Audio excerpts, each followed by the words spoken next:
What's up, everyone? I'm Anthony Gallegos, editor on the PC channel here at IGN. With me is Nick Colin, our associate PC editor, as well as MMO specialist. How are you doing, everyone?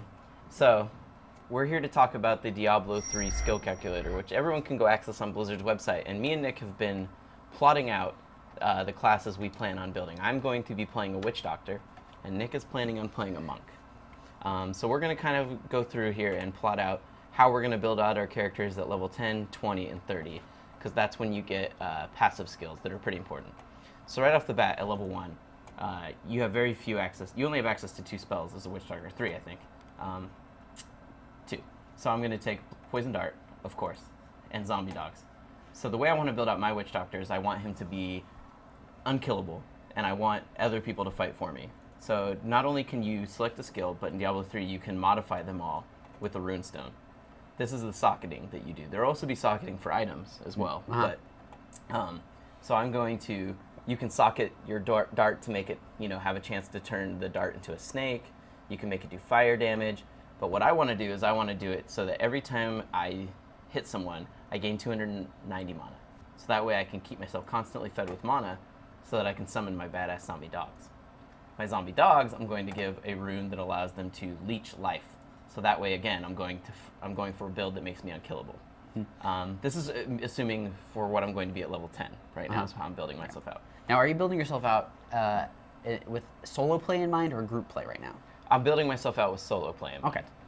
I do plan on eventually playing with a group, but for now I want to do solo. So this is just purely, you're thinking of survivability and damage and being able to keep going without ever slowing down. Exactly. I want to just be a machine that is constantly getting life and mana. So my next spell is going to be Haunt, which is another direct damage spell because I'm still relying on my zombie dogs to shield me.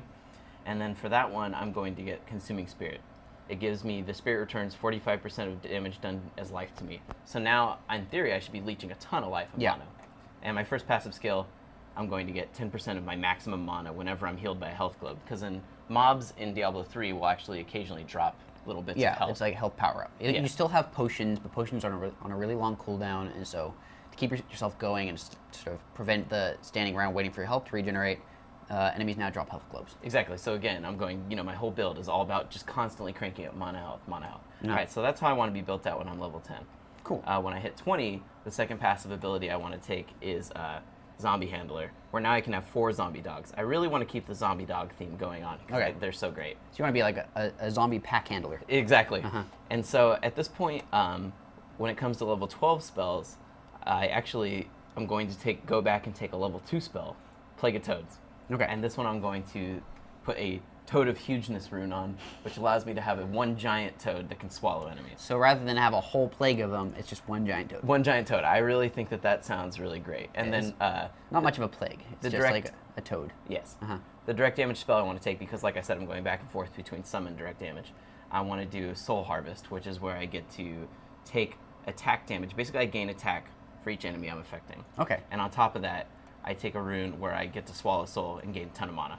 So that's level 20. So it sounds like by this point, you're looking at, for every enemy that you're fighting, you want to be able to fight them a little stronger. Yes, and so at this point I plan on maybe, if I need to do a little bit of direct damage, because later in the game I can, but if nothing else, again, I'm just survivable. If they get close, I can punch someone at this point. Okay. And then at level 30, the final one I want to take is Death Trance. Reduce my damage by 20% whenever I'm below 50% of my maximum life.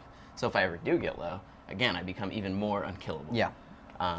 And then the last power-up I wanted to take was the Gargantuan, which I would get at level 18, but I actually wanted to kind of wait till the end, which is just to summon a gigantic zombie to fight for me. And him, I wanted to give a Restless Giant rune, which basically makes him, anytime I'm fighting an elite enemy, he becomes much more powerful. So he's like basically like my oh crap button. Exactly. If I'm ever fighting, I'm really in trouble because he costs a lot of mana. I can just bust him out. Nice. Sounds good. So that is kind of my Diablo 3 build. And then now we're going to have Nick kind of walk you through his idea for his monk build that he wanted to do. Exactly. So, monks, they're sort of like a hybrid tank healer class, sort of like World of Warcraft's paladin in a lot of ways. They've got a lot of disabling abilities. I'm ignoring almost all of those. My idea, because Diablo 3 is going to be hordes and hordes and hordes of enemies, lots and lots and lots of area of effect damage. That's my idea. So for level 1, I'm starting off with the Fists of Thunder. and I'm also going to take my second, at level 8, I get Crippling Wave, which is sort of like an arc attack. This is prior to level 10. At level 1, I'm probably just going to take Blinding Flash, because that's like the only other option. So right now the powers you're taking, though, are basically ones that allow you to attack groups of enemies well. Yeah, well, right now, these at their core, these are sort of single and small group abilities. I'm going to tweak them to make them big group abilities. For Fist of Thunder, I plan on taking the Thunderclap runestone. So each one causes a shockwave that hits everyone around. Every single attack becomes an AoE, like area of effect, a blast of damage. And I'm going to follow that up with the Crippling Wave. I'm going to get the Concussion runestone. That's to sort of keep myself from taking too much damage while I'm AoEing everybody down. And I'm following that up with the Breath of Heaven activated ability. So these two, the first two spells build up my spirit, which is sort of my resource, and lets me spend it on much more powerful abilities. This will keep me up, but I can also cause it to cause my enemies to sort of flee around me, keeping myself safe and healing myself and causing them some damage. I see. So you're relying on the first two abilities here to do a ton of damage to give you spirit that then you can use to heal yourself with your Breath of Heaven spell. Exactly, yeah. For level 10 passives, it's sort of slim pickings here. I've got an ability that just reduces the amount of damage I take every time I deal damage, which is, perfect for AoE because I'm doing... You're constantly doing a ton of damage, constantly reducing your own damage intake. And this, which it's dependent on what kind of weapon I use, but there's sort of statistical bonuses. I'm going to go with the more general one, which is just going to keep me up. Before I hit level 20, I'm looking at...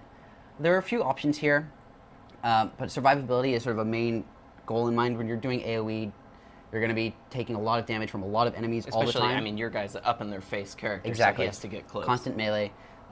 So I want to take the focus off of me, so I'm going to be taking Lethal Decoy, which drops like a clone of my character. I'm going to make that clone explosive. It's the red one. It's the one. So they'll be attacking it, eventually exploding their face, all the while I'm behind them doing lots and lots and lots of damage. I'm going to follow that up with Sweeping Wind. This is, every time I use this ability, a vortex of air appears around me and just does constant AoE damage all around me. And it stacks up, so it'll do more and more damage the more I use it. I'm going to make it so it's got a gigantic range and deals way more damage with Firestorm. This is just sort of like keeping enemies around me, keeping them distracted, keeping myself up, and constant damage all around me. Basically, you're relying, since you know you're going to be playing by yourself with this first build you're doing, you're relying on the fact that you're going to be able to take out huge waves and survive it. You're looking for survivability and high damage output to groups. That's exactly right. In terms of passives for the monks seem they're very support based. They're all sort of focused on my survivability. So because I'm gonna be focused on doing so much damage, I'm gonna take the one passive which increases my survivability by increasing my damage. Seize the initiative. Exactly. Defense is increased by 25% of your attack. So I take that. That way, all I really need to focus on in terms of gear is attack. The more attack I have, the longer I'll live. My final ability, I'm still sort of up in the air about this one because there's a few options that look really cool. For example, Inner Sanctuary. And we should note that the great thing in Diablo 3 will be that you can switch out these abilities at any time. Exactly. So if Nick does pick this, it's not like you're going to be locked into it forever. And in fact, if you come up against an encounter like a boss where area of effect spells are going to be kind of useless, I can go for more focused damage style straight off the bat. But Inner Sanctuary strikes me as really interesting because it creates a circle which is just going to keep enemies in. And I thought that could be really cool when keeping them close so that you can do all your AoEs. Exactly. Now I can combine that with a thing that deals them damage as soon as they're locked in, or I can combine it with something that will keep me up or heal me.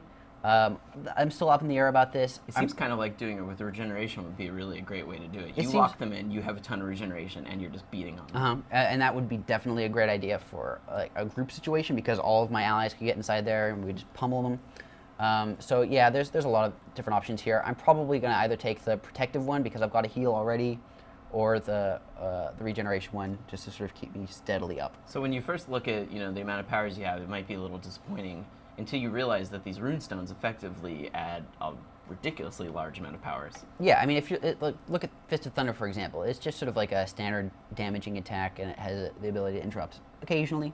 Okay, that's fine.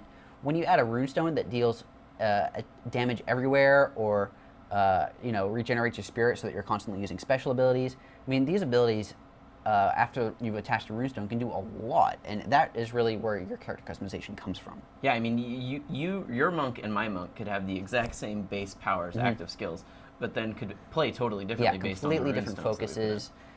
You might be like a tank or a healer, and I'm AOE damage or debuffs. There are spells in here that distract enemies and cause them to attack each other. There's a lot you can do. In terms of my passive skill, again, like at level 30, I've got so many options. I'm not really sure what I want to take. I'm probably going to take the... well, clearly the bottom tier one's always the best, right? Well, maybe. One with everything looks really cool to me, because then I only have to stack one kind of magic resistance, and all of my magic resistance is increased. Because in Diablo, you might have to deal with fire. Exactly. Cold, fire, and so if you stack one resistance cold, all of a sudden with that power, you could have a high resistance to everything. Exactly, and oftentimes I bet you'll find enemies where it's like fire imps and ice mages all clumped together, and you may be protected against one, but you'll be taking a huge amount of damage from the other. I've got all my bases covered with this. So again, both Nick and I are going for survivability. In the comments, you guys should totally let us know if you hate our builds and what sort of builds you guys are all doing. And you should keep it locked to IGN for all the upcoming Diablo 3 coverage, the beta, review, and beyond.